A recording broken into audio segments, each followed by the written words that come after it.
If you got the idea, this morning is about igniting wonder in our life. The theme for this month is finding our way. And of course, we're still working on the stations of the cosmic Christ, finding our way to enlightenment, to self-realization, to the place of compassion and love from which we're designed. So we're still finding our way, and today's theme is a world of wonder. And Barbara, what a beautiful reading you have to remind us of this wonderful world in which we live. Now, we're on the 9th tablet of the stations, and this week is I am the Good Shepherd, one of the 8 I am statements that Jesus spoke as the Logos, the Word of God, that he spoke as absolute truth, that I am the shepherd. And this comes from John 10, I believe 10, 11, yes. And he's speaking right now as the Good Shepherd, taking care of life. Now, in Jesus' time, being a shepherd was a hard job description. I mean, it was 24 hours a day, nonstop. You had to be diligent, responsible, humble, trustworthy, dedicated to what you did. I mean, sheeps like to wander. And I'll tell you, if you get one going off, you might have lost the whole flock. You know, that's the way it is. So it was a hard job. But if you think about it, the archetype of shepherd that Matthew Fox speaks about in the book, The Stations of the Cosmic Christ, the job description has expanded. If you're a shepherd in today's world, there's not a lot of job openings. But the job description has changed. Now, if we think of the archetype of the shepherd, a shepherd takes care of things. It guides and directs. It controls and teaches and leads. It cares about the whole community. So if you think about it, the job description has been expanded and stretched. It's no longer enough for us to be the good shepherd of our own little flock. It's time that we are good shepherds, good stewards of the world. It's a bigger job description of which we're all a part. I want to tell you, Matthew Fox is coming this month, and we are so blessed to have him. He's coming on July 22nd, a Saturday night. He'll be here at 5:30. He's going to talk about the stations, and how many of you have worked with Matthew Fox or seen him? Or I know that Roger and Kathy Julene have. And so he's an amazing man. He's brilliant. He's written at least 30 books, brilliant books, but he's also very funny and real and connected. Please be sure you support this and get your ticket and come join us, because this is a great gift and opportunity that he's here. He'll be here for a different type of presentation in October also. But we're very blessed that he's here. But he talks so much about the importance of being a good shepherd of this earth. You know, something happened. The ancients knew that there's one nature of which we're all a part. They knew that everything is infused with divinity. We all are. Everything. They honored, respected, and saw sacredness in everything. But something happened. You and I, as humans on this planet, are the link between spirit and the physical world. We're the link. We can keep heaven here on earth if we choose to create it and live it and see it. We're that link. But somewhere between the native indigenous people's understanding of the way the world works and how we're all connected in its interconnectivity, somewhere along the line, the link got rusted and it broke because it wasn't used enough. It wasn't focused on. And I'll tell you right now in the world, I won't say all, but most of the violence and the misery come from being separate from this world of which we're all a part.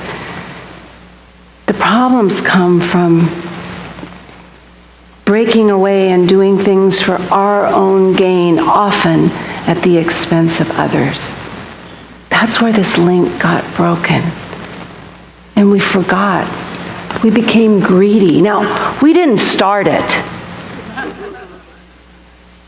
but we're participating in it. And I want to tell you what a blessing it is for all of us to be born at this time on our planet.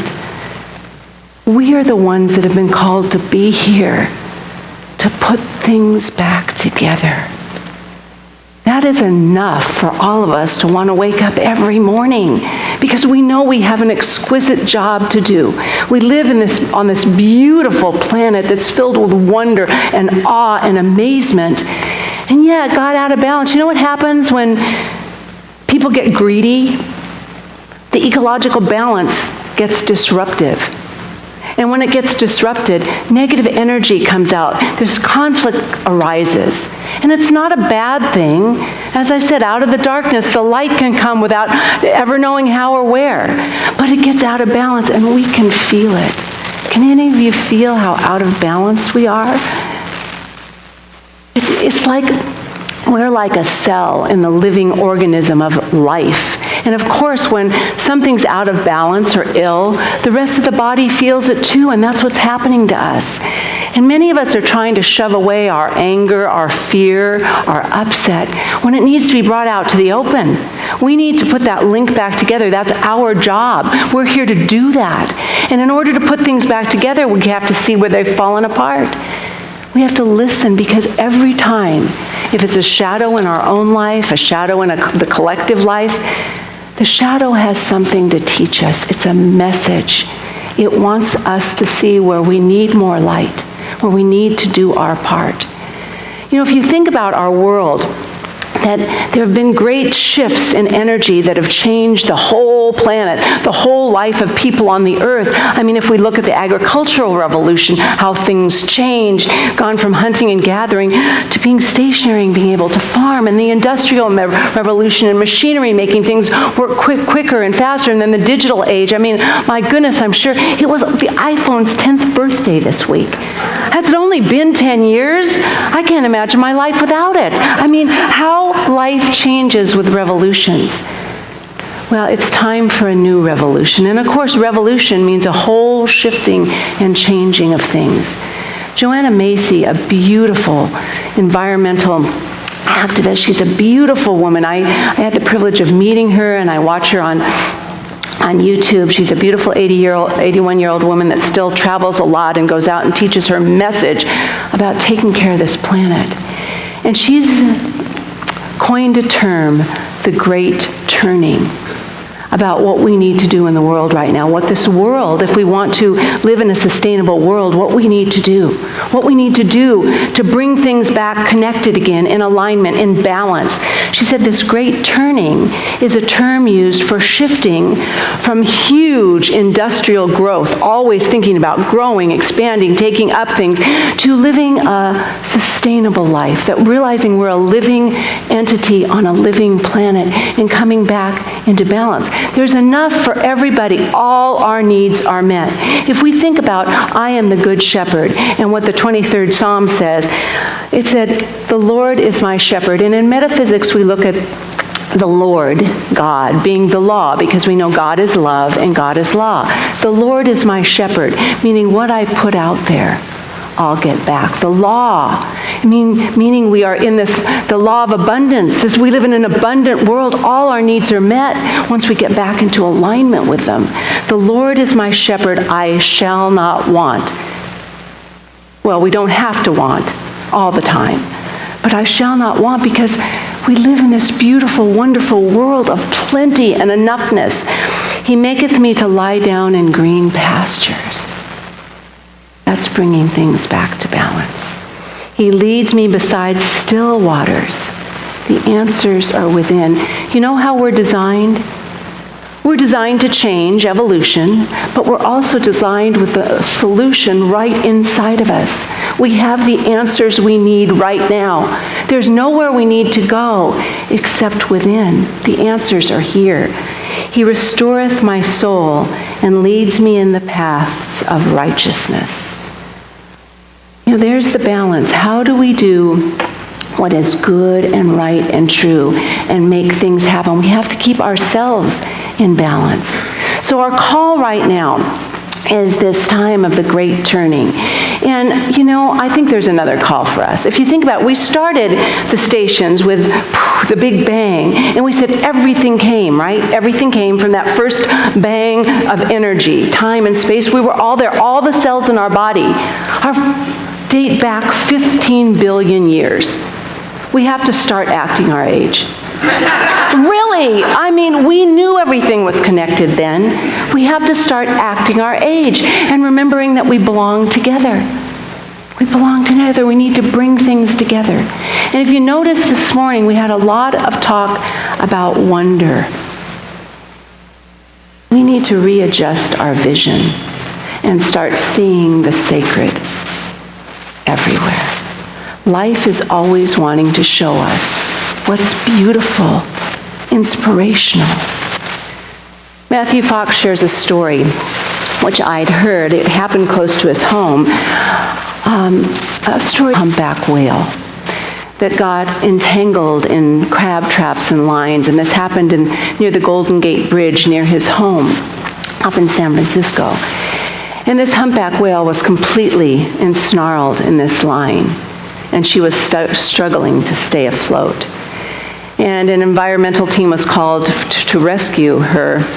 And when they came, they knew they had to take immediate action. But that action would require 4 or 5 divers, I can't remember, to go down and actually cut the line from her. It was a very, very, very dangerous situation, because one flip of her tail, that's kind of hard. Do we have a picture of that? A picture of that up here? You can see how amazing, that's an actual picture from there. And I don't know if it's an actual picture of that, but yeah, it is, because they showed it in the newspaper, so it must be right. Got to be true, right? No fake news. Got to be true. Anyway, so those divers had a little machete, a little knife, and they went down, and they liberated that whale. And after they liberated her, she had line around her tail, her torso, her head, and her mouth. And the diver that was cutting, they all said it was the most transcendental, mystical experience they'd ever had, but the one that was cutting the line from her mouth said he would never, ever be the same, because her eye followed him everywhere he went.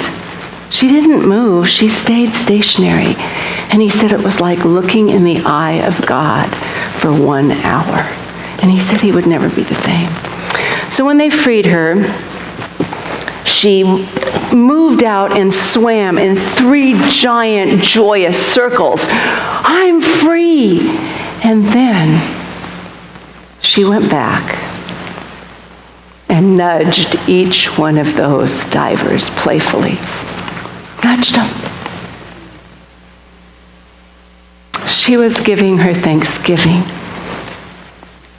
I know for all of us that we've had opportunities to be inspired by nature. This is a pretty big one. Maybe not this big, but life is there for us. There's many ways to know that. We have to be open and receptive to it. That's our job. We need to reconnect that link by being appreciative and living in gratitude. So if we take a message from this beautiful story of the humpback whale and live in gratitude ourselves, and when we wake up in the morning, recognize what an amazing world we live in, what a self-organizing world, that when we wake up, we can breathe in the oxygen that we've been provided that sustains us. Our organs can wake up and have breakfast and take the nourishment we need from the food that's already here. We live in a world of wonder. It's time for us to reconnect. There aren't just some of us that live in a world of wonder. We all do. And as the song "Everything is Beautiful" says, everyone is beautiful in their own way. We're all God in expression, not alike. unique, but we're all life in God and expression. If you and I wake up with that sense of gratitude every single morning, can you just imagine how different your day will be? And if we all do that, how different the energy in the world will be, shifting back from that disruptive negative energy back into balance of the appreciative energy, of the energy of compassion. So if we do that and want to set things right, if we are part of this great turning and become extremely conscious of how we interact with the earth, how we interact with each other, what that takes very first, I said, is we have to dare to vision a world that we can't yet understand because we don't know how it would happen. But we have to dare to vision a world of peace and equity and understanding and compassion and sustainability. All of those are inseparable. We have to have the courage to vision that, because nothing can really manifest or happen if we haven't first embodied it with passion and understanding. So we're going to have an opportunity to do that today, to vision a world where we're all connected. And then we get the choice of how we want to act in the world. If we're going to link together the spiritual world through visioning, understanding, listening to that solution and wisdom that's already within us, it's implanted in here, we're also implanted with a deep, deep, deep, deep, deep respect for nature and life. We disconnected from it in some way, some of us. But then we have to go out in the world and do our actions. And would you agree with me that there's a lot that's needed in the world right now? Like, where do I go? Do I feed the children or save the whales? What do I do? I mean, it's big questions. How do we figure it out? Well, I'll tell you what. Anything we choose to do makes a difference. Because when you boil down to it, all the crises in the world stem from the same thing. Our separating from nature and each other, and focusing on, it's all about me. They all come from the same thing. So whatever thing we do is the perfect and right thing to help bring back the eyes of wonder for all of us. As I said in the beginning, the native people, the indigenous people, understood this. And I'm going to invite up one of our practitioners now to give us a prayer. He is a practitioner of science of mind, as well as a beautiful being who follows the practices of the Lakota Nation. It's Bill Haskett. And he's going to read to us a Lakota prayer. And this prayer, I can't remember how to say the word, Bill. I practiced and practiced and practiced. Mitakuye-oyasin. Mitakuye-oyasin means all my relations. We are all related. Thank you, Bill.